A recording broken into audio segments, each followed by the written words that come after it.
મારું નામ મોહનભાઈ પંડિત.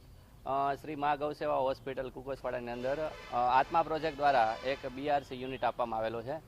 તો એ બીઆરસી યુનિટ આપવાથી આજુબાજુના ખેડૂતોને છે એ ઘનજીવામૃત છે એ રાસાયણિક ખેતી કરતા હતા એવા ખેડૂતો પણ જે ઘનજીવામૃતની ડિમાન્ડ ખૂબ સારી એવી વધી છે ને ખેડૂતો ખૂબ સારા પ્રમાણમાં વેઇટિંગમાં હોય છે કે અમારે ગયા વર્ષનું છે એ અમારે સ્ટોક હતો એ અમારી પાસે એક પણ થેલી રહેવા નથી દીધી.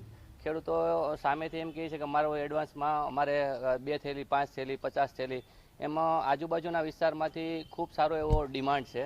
તો અમે એની ડિમાન્ડ પણ પૂરી નથી કરી શકતા એવી રીતે ખેડૂતો છે એ અમારી સાથે જોડાઈ રહ્યા છે. તો ખાસ તો આત્મા પ્રોજેક્ટમાં બીઆરસી યુનિટ આપવાથી એક તો ગૌશાળા છે પણ આત્મનિર્ભર બની છે.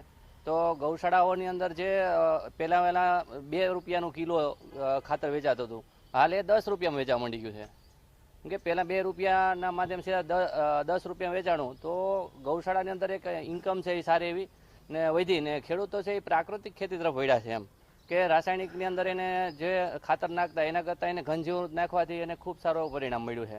તો ખેડૂતો હોશે લઈ જાય છે ને અમને પણ એમ રાજી થઈ છે કે ભાઈ ખેડૂતો પ્રાકૃતિક ખેતી તરફ વળેલા રાસાયણિક ખાતરનો છે એ એને જગ્યાએ આપણું ઘનજીવામૃત ઉપયોગ કરવા માંડ્યા છે. બીઆરસી યુનિટના માધ્યમથી ખેડૂતોને એવી ડિમાન્ડ હોય કે અમારે 10 પરણી વર્ગ છે, બ્રહ્માસ્ત્ર છે, તો એની ઇન્ક્વાયરી હોય કે ભાઈ અમારે એટલું જોઈએ તો અમે એની જેવા ઓર્ડર મુજબ એને બનાવી આપીએ છીએ.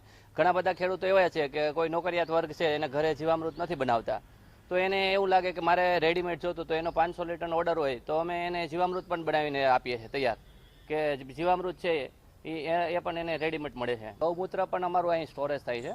તો ગૌમૂત્રમાંથી ઘણા બધા એમાં કે બ્રહ્માસ્ત્ર છે, અગ્નિસ્ત્ર છે, જીવામૃત છે, ઘનજીવામૃત છે ને ઘણા બધા ખેડૂતો એવા પણ છે જેને ગૌમૂત્ર એને ઘરે ગાય ન હોય તો ગૌમૂત્ર લેવા પણ આવે છે. તો એને પણ 10 રૂપિયા લીટર અમે ગૌમૂત્ર આપીએ છીએ. એટલે ખૂબ સારી એવી ડિમાન્ડ છે.